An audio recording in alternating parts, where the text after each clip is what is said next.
Merab Dvalishvili couldn't be further from a cheat. The man is an embodiment of honor and integrity, and his journey in the UFC has been nothing short of remarkable. An inspiration.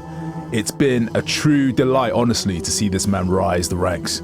So yeah, let's dive into it. Let's play some games and reflect on UFC 298. Let's jump in. Round.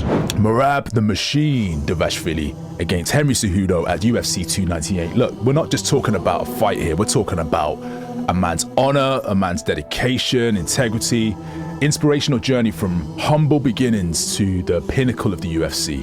Merab's story begins in Georgia, where he honed his skills and dreams in the world of combat sports. Imagine the determination it takes not only to excel in your own country, but to move halfway across the world, adapt to a new culture, and continue to pursue your passion. It's insane.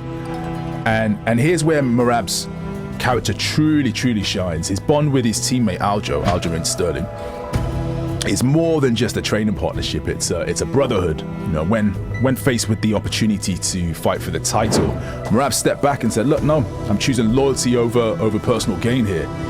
And this decision, my friends, this decision wasn't just an honorable decision, but it comes with significant financial and professional sacrifice. To be frank, I don't think that's talked about enough. Let me just focus here.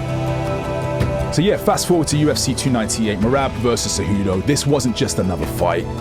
It was Merab's moment to prove, you know, that honor and hard work can pay off. I'll say can, because it doesn't always pay off. It can pay off, and boy, did he turn up, man, with the performance against Cejudo.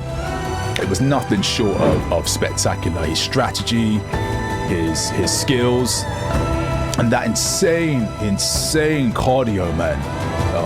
Yeah, it was all on display. And in his victory, Merab's post-fight speech, he talked a lot about that grind, that hard determination that he'd been putting in over the years. He gave props to his corner, which you'd expect. He gave props to Aljo. He gave props to the crowd. And he also gave props to Mark Zuckerberg, who apparently had turned up just for him, according to Merab. Over the last couple of months, Zuckerberg's been following Merab on social media and said that he'd turn up to this exact fight on UFC 298. So there he was. And actually, there was a point in the fight where I think it might have been the second or the third round, but Merab's on one side of the cage. He's just finished a wrestling exchange with Cejudo, and he's now got Cejudo on his shoulder. Zuckerberg's on the opposite side of the cage. So Merab decides to waltz or trot or strut, if you will, across the cage with Cejudo on his shoulder, slams Cejudo down, continues with some ground and pound just to entertain. And Zuckerberg was loving it. I was loving it. The crowd were loving it. He is an entertainer. And yeah, didn't just put on a great fight, but a show. So yeah, this isn't just a win for Merab. It's a culmination of years of sacrifice, relentless training, and an unwavering spirit.